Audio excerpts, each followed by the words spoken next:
ప్రధాని నరేంద్ర మోదీ ఇవాళ తెలంగాణకు రానున్నారు. లోక్సభ ఎన్నికల నేపథ్యంలో ప్రచారంలో భాగంగా ఇవాళ తెలంగాణకు వస్తున్నారు మోదీ. జహీరాబాద్ లోక్సభ అభ్యర్థి బీబీ పాటిల్, మెదక్ లోక్సభ అభ్యర్థి రఘునందన్ రావుకు మద్దతుగా ప్రధాని మోదీ ఎన్నికల ప్రచారం చేయనున్నారు. ఇవాళ మధ్యాహ్నం ఆందోళన నియోజకవర్గంలోని అల్లాదుర్గ ఐబీ చౌరస్తా వద్ద జరగనున్న జహీరాబాద్ మెదక్ జనసభకు ప్రధాని మోదీ హాజరు కానున్నారు. బీజేపీ అభ్యర్థులను గెలిపించాలని కోరనున్నారు. నిన్ననే తెలంగాణలో బీజేపీ జాతీయ అధ్యక్షుడు జేపీ నడ్డా పర్యటించారు. బీజేపీ అభ్యర్థుల గెలుపు కోసం ప్రచారం నిర్వహించారు. ఇవాళ ఏకంగా ప్రధానమంత్రి ప్రచారం కోసం వస్తున్నారు.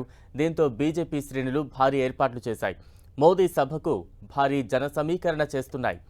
ప్రధాని మోదీ వచ్చే నెల 8న కరీంనగర్ పార్లమెంటు నియోజకవర్గంలో ప్రచారం నిర్వహించనున్నారు.